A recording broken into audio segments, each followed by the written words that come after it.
Hoy, las más sorprendentes historias de gemelos. Además, ¿qué misterios encierra la conciencia? Finalmente, espeluznantes asesinatos seriales que no han sido resueltos. Todo será difícil de creer.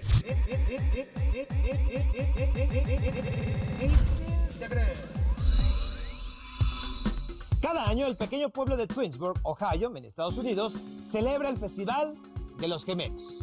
Una celebración que, como su nombre lo dice, está dedicada a ellos, a los gemelos, también a los cuates y a todas aquellas personas producto de nacimientos múltiples.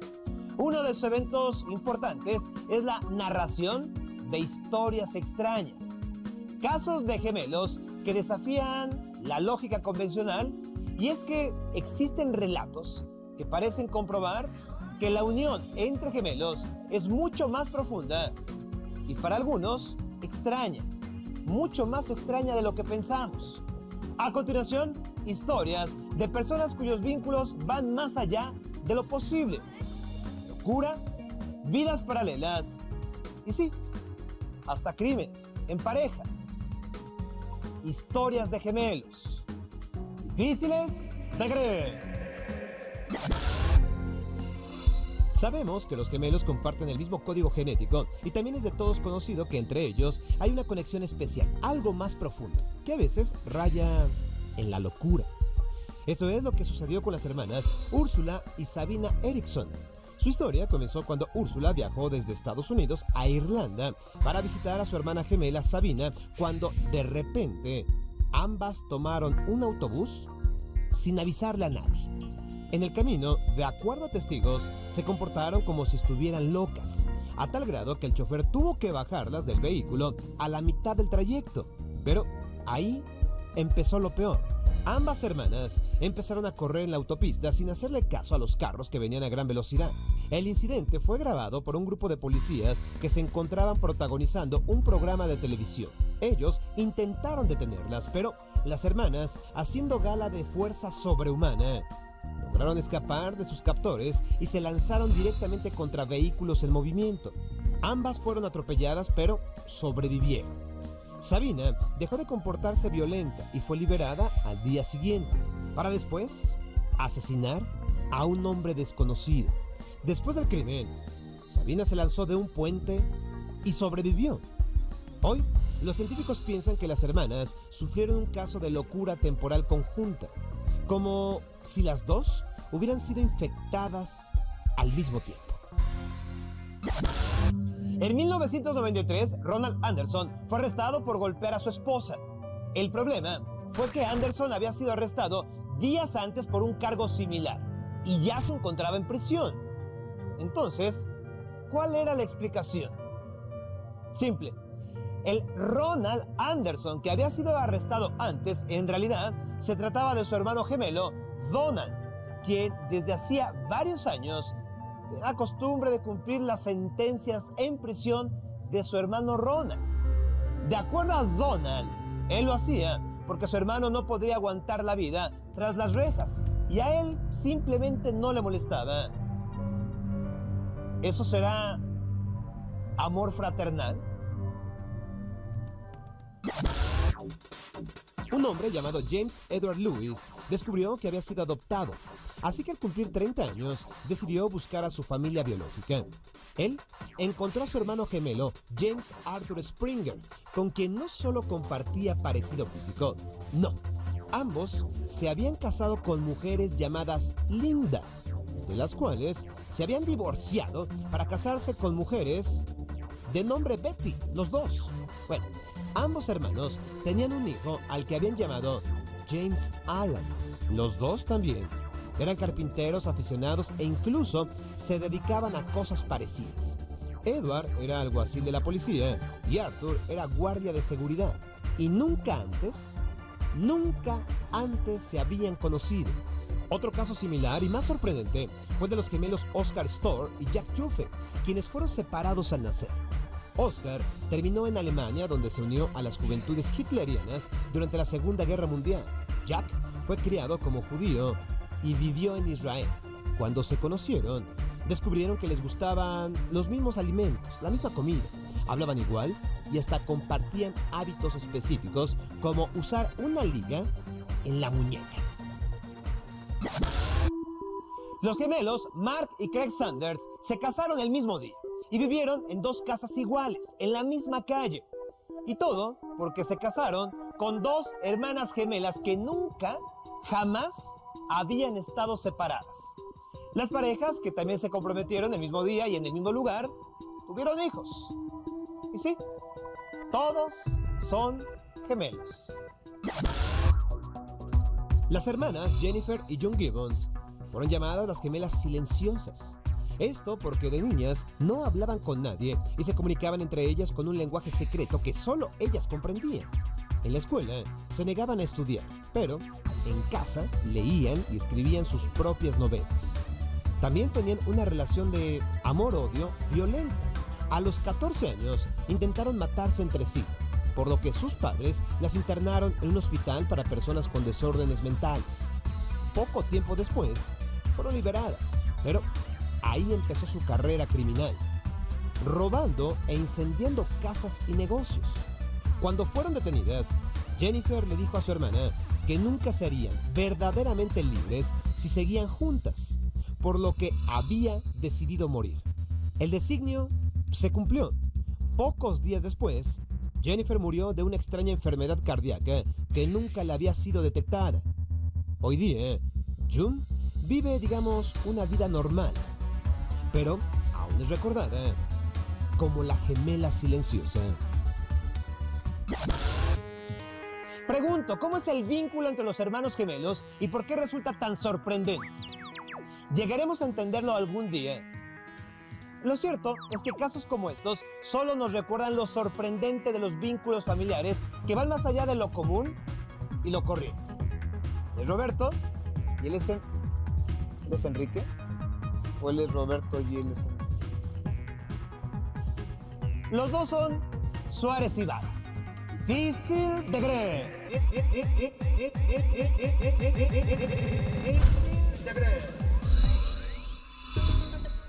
El cerebro humano es el órgano más maravilloso que existe. Gracias a él se puede pensar, analizar, planificar, amar, odiar, temer, sufrir, bueno, muchas otras facultades más complejas como la conciencia. Repito, la conciencia. Descubramos los misterios más sorprendentes de la conciencia. Es difícil de creer. La conciencia es la capacidad de saber quiénes somos y qué sucede a nuestro alrededor. Es una capacidad cognitiva relacionada con la atención, el pensamiento, la sensación y el sentimiento. En sí, es el saberse vivo y estar en contacto con el mundo. Así de simple. Se genera en la parte posterior y hasta la parte frontal del córtex cerebral. En esa zona se da una sofisticada e interconectada red de neuronas en la que se basa la percepción. Pero, hay que decirlo, la conciencia tiene sus niveles. Al dormir, esta no desaparece, solo disminuye y se vive de forma diferente. Cuando se dan los movimientos oculares rápidos o REM, generalmente, al soñar, las ondas cerebrales siguen tan activas como cuando uno está despierto o en estado de vigilia. En tanto, hay síndromes asociados a la disminución del nivel de conciencia. El más grave es el estado en coma, cuyos pacientes no reaccionan a los estímulos externos ni aunque sean dolorosos, como cuando se les pincha un pie. Además, la obnubilación es menos severo que el anterior. Quien lo sufre responde a la orden de escribir o contar, por ejemplo, pero lo hace con lentitud y dificultad de concentración. También está el delirio, el cual es una desorientación del tiempo y espacio con rasgos de ansiedad y a veces alucinaciones visuales. También está el síndrome del cautiverio, que es cuando existe una parálisis total de los nervios craneales bajos y de los miembros. Estos trastornos pueden ser causados por traumatismo de la cabeza, falta del aporte de oxígeno al cerebro o enfermedades degenerativas. Asimismo, la anestesia seda al paciente, de modo que queda en un estado de inconsciencia y, digamos, relajamiento muscular, que lo lleva a no sentir dolor y permanecer inmóvil. También existen los estados alterados de la conciencia, donde la alerta o vigilia están perturbadas.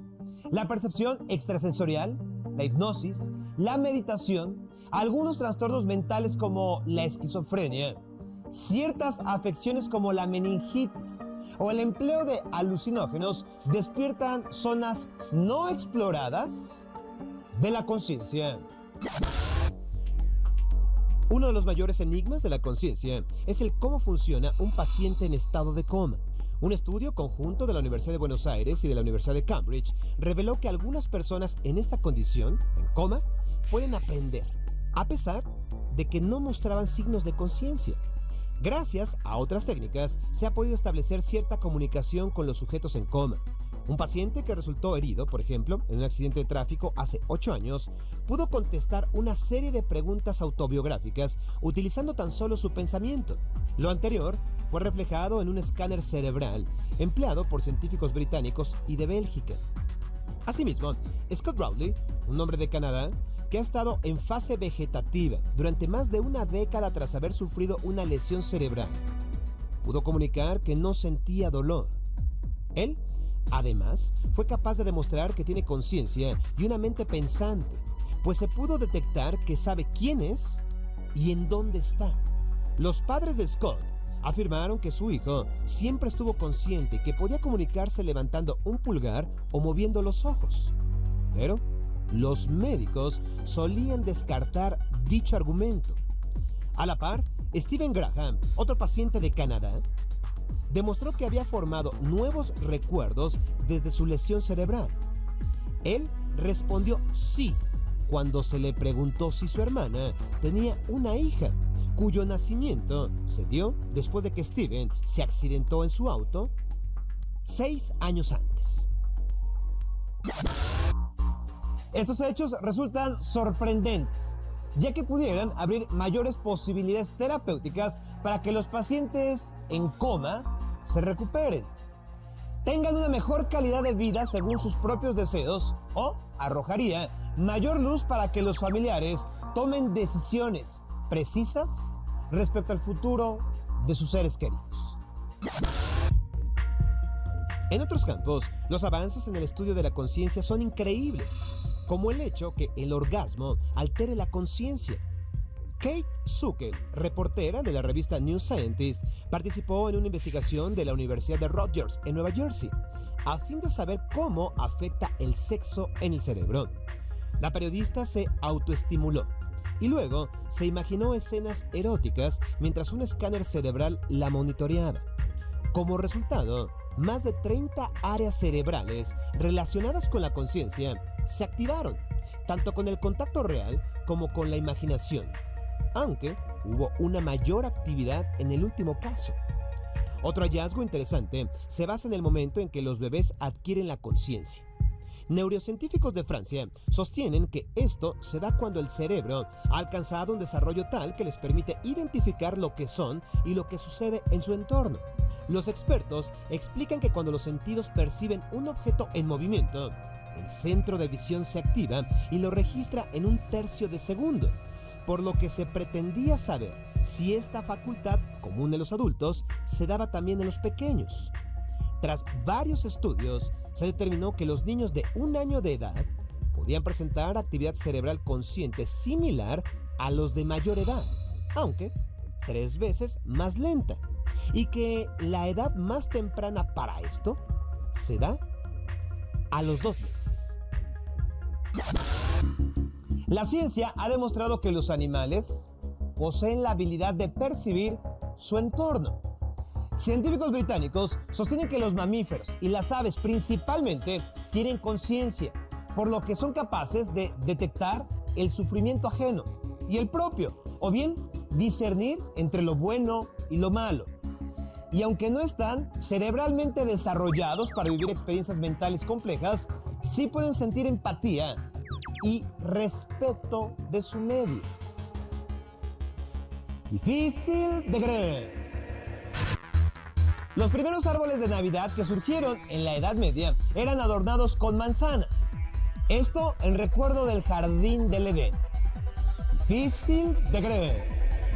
Difícil de creer.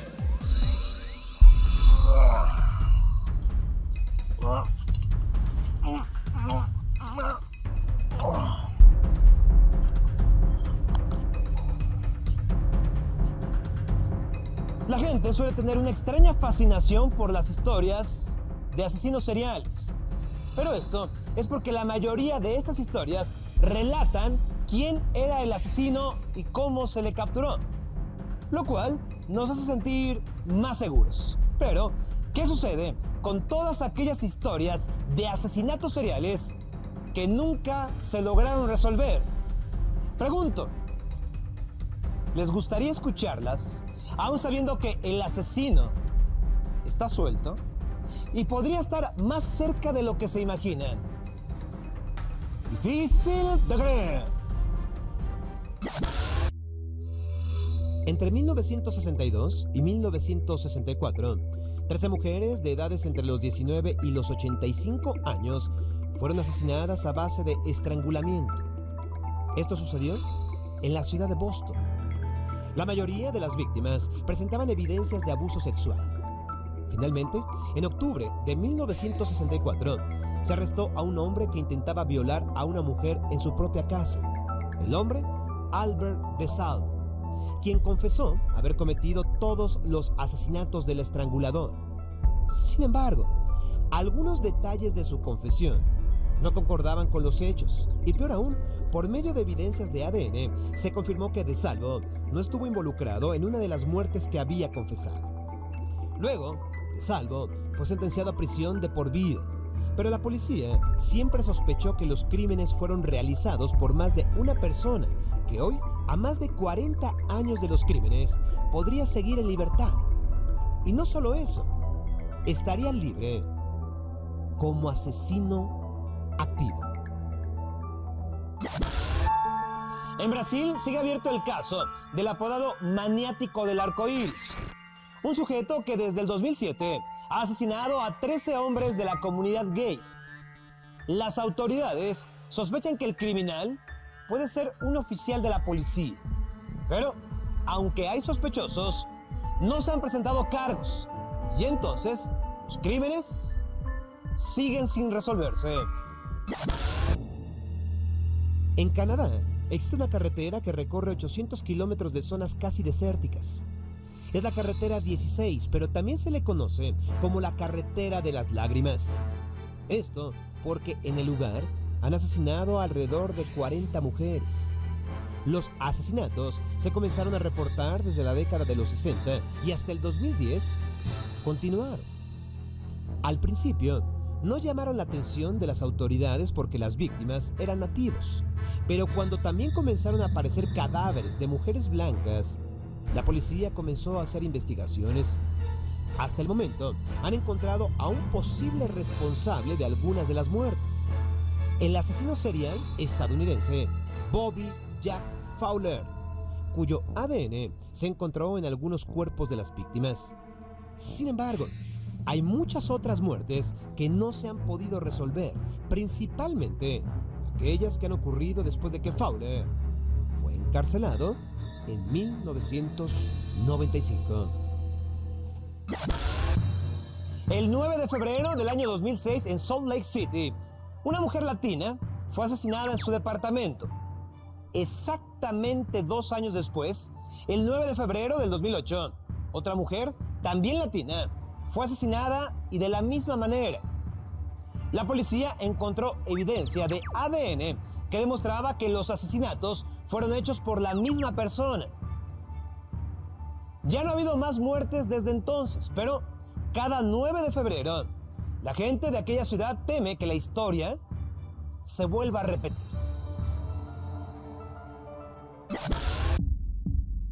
En la década de los años 70, una serie de asesinatos brutales estremecieron a la ciudad de Nueva York. Las víctimas eran niñas pequeñas con una cosa en común: su nombre y apellido iniciaban con la misma letra. Ejemplo: Carmen Colon, Wanda Walkowicz o Michelle Maenza. Por esto, la prensa los nombró los asesinatos del alfabeto. Se investigó a muchas personas y durante años se creyó que uno de los sospechosos, que se quitó la vida poco después del último asesinato, era el verdadero asesino. Pero en el 2007, la evidencia de ADN demostró que era inocente. El caso sigue abierto hasta el momento, pero se tiene un nuevo sospechoso, Joseph Nasso, un hombre al que se arrestó en el año 2011 por su relación en el asesinato de varias prostitutas en 1977. Todas ellas tenían iniciales con la misma letra, como Pamela Parsons o Tracy Tofoya. Hasta el momento, se sigue investigando su relación con los asesinatos del alfabeto.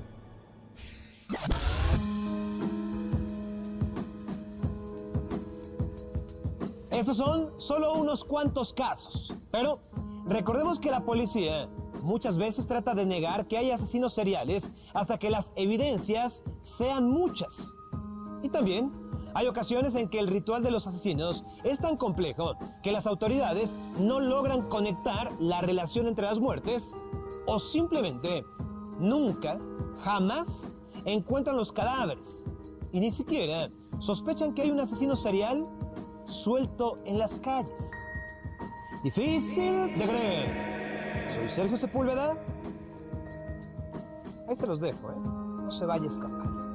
Hasta la próxima.